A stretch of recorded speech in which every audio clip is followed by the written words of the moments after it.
We're going to do some analyzing of functions with the first derivative in this first slide, and then we're going to introduce the second derivative after that. So first thing, let's just get the derivative down. F prime, in this case, is 6x minus 6. Critical points, remember, are where the derivative is 0 or undefined. So this is linear. It's never going to be undefined, but let's figure out where it's 0.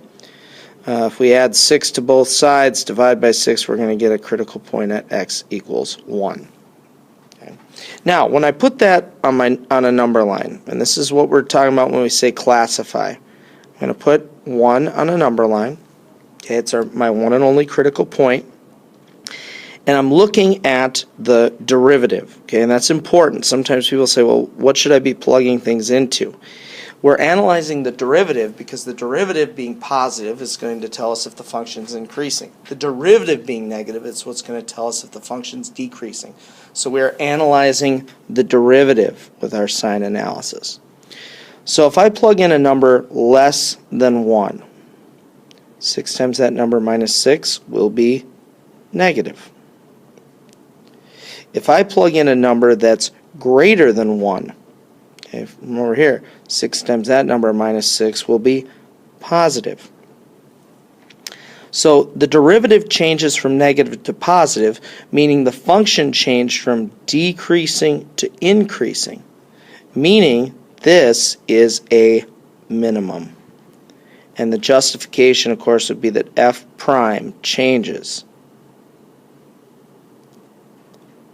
from negative to positive. Okay. Let's do this other one. I thought it'd be kind of fun to take a look at one that's a little bit different. F prime. Well, you see here that we do have a product, so we're going to have a first, right? And we're going to have a second, like that.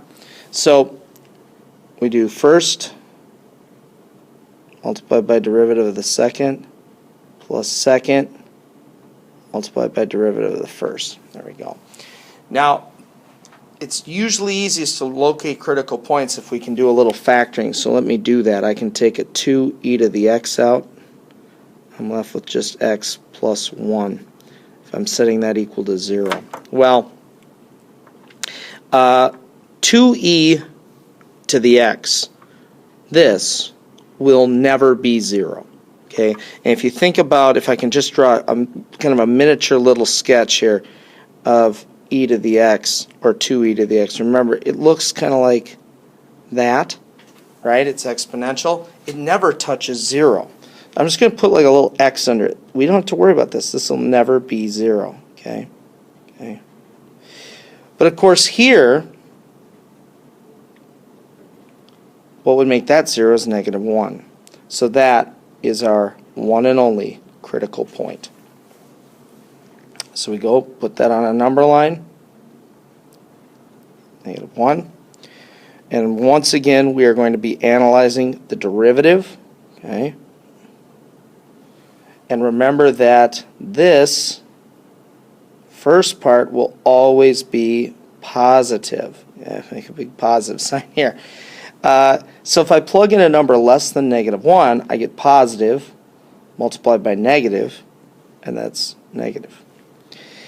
If I pick a number bigger than negative 1, this is always positive, and then this is positive. So positive times positive is positive. So this is a minimum, and it would be for the same exact reason. The f prime changes from negative to positive. Well, in this we want to talk about concavity. Okay, and concavity has to do with the shape of the graph.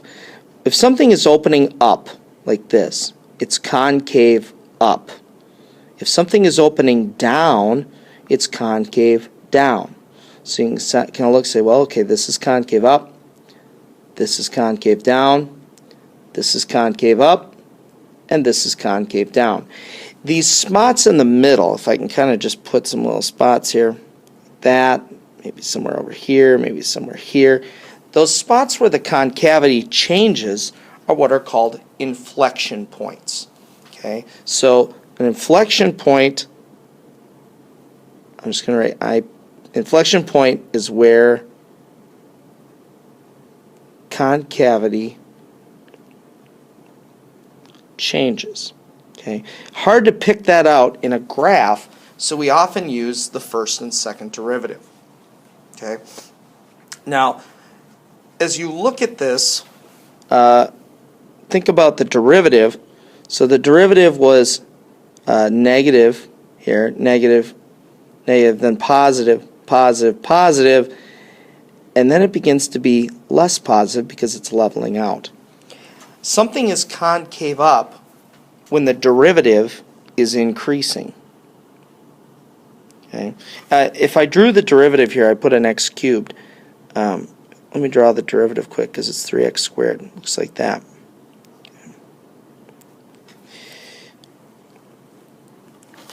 Something is concave up, so x cubed is concave up when the derivative is increasing.